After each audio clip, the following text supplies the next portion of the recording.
Yves Cyprien Niaoui, c'est le lauréat du prix national 2012 de l'apprentissage de la langue japonaise. Après un stage et une formation au Japon, l'homme revient au pays pour partager son expérience avec les populations. Il donne ici des cours de japonais au siège de l'ONG Solidarité Côte d'Ivoire-Japon, situé à Cocody de Plateau Carrefour d'Incan. Une ONG que lui et deux autres jeunes, ayant séjourné au pays du soleil levant, ont mis sur pied. Titulaire d'un diplôme d'enseignant de la langue japonaise obtenu à Osaka au Japon, l'homme est de retour au pays depuis 2018. J'ai été retenu parmi les 40 professeurs de langue japonaise du monde. Donc du retour au pays, il était question que je me mette à la disposition de tous les apprenants de la langue japonaise et leur faire partager les acquis de Tokyo.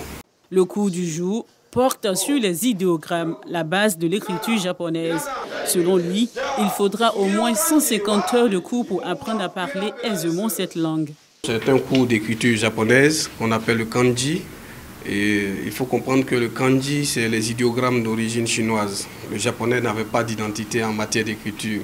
Donc, dans un volume horaire qui peut s'articuler autour de 2 mois et demi, apprendre à parler aisément et écrire aussi. Mais l'écriture japonaise, notamment le kanji, nous pouvons avoir plus de 2000 caractères. Mais pour les apprenants, c'est environ 1000 caractères qu'on va donc leur injecter. Mais cela va se faire de manière progressive. La classe de Cyprien compte ce jour 10 apprenants avec différentes catégories d'âge. Chacun d'eux a une raison d'être présent ici.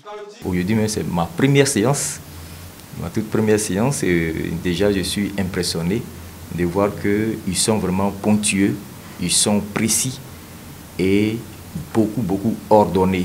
On va dire que c'est compliqué. La grammaire, tout ça, le vocabulaire. Pour le moment, on doit apprendre les mots par cœur pour pouvoir bien faire les phrases et tout. Donc, pour le moment, on a commencé avec ça. En apprenant, ça m'ouvre davantage l'esprit. C'est vraiment, je vois que pourquoi les Japonais sont intelligents, je crois que c'est par leur culture. Parce que mémoriser tout cela, vraiment, il faut être intelligent. Les cours ont débuté ici depuis environ 3 mois. Ce sont au total 40 apprenants qui visitent 3 jours de la semaine l'ONG Solidarité Côte d'Ivoire-Japon. Le centre dispose également de 1000 livres repartis dans 2 bibliothèques afin de faciliter l'apprentissage. Aux côtés des livres, il y a aussi des CD, des mangas, tout ce qu'il faudra aux apprenants pour aller plus vite dans l'apprentissage de cette langue. Pour Oswald Kwame, vice-président de cette ONG, tout ce dispositif a un coût qu'il juge négligeable comparé à l'objectif visé. C'est un peu coûteux, mais quand on a l'amour de donner une possibilité à tout le monde de rentrer dans notre univers, je pense que c'est des choses qui se gèrent. Il y a des coûts payants, il y a des coûts qui sont donnés gratuitement le jeudi. Ça, c'est l'ONG qui offre à la population et je pense que plus avec la solidarité, l'union, nous ferons beaucoup la force. Autre destination, autre langue d'apprentissage. Toujours dans la commune de Cocody, cette fois à la 7e tranche, Edwige Cablan et Marina Quadio dispensent des cours d'anglais après un séjour passé hors du pays. Ce matin, elles préparent le cours à donner. Voilà, pour lancer une conversation, donc on va faire cet exercice-là. Elles se font appeler coach en vue de faciliter la communication, disent-elles. La classe est composée d'apprenantes déjà en activité professionnelle. Le cours du jour, c'était comment se présenter en anglais, puisque c'est la base même d'une conversation. Quand on vient de croiser quelqu'un, on va forcément se présenter, parler de soi un peu et tout. Voilà. Ça va, c'est convivial. Je ne faisais pas au début de très bonnes présentations. Maintenant, j'évolue bien, je comprends quand on me parle. Edwige Cablan est l'initiatrice du projet. Elle supervise tout et veille au bon fonctionnement du groupe. Aujourd'hui, même une simple commerçante a besoin de l'anglais.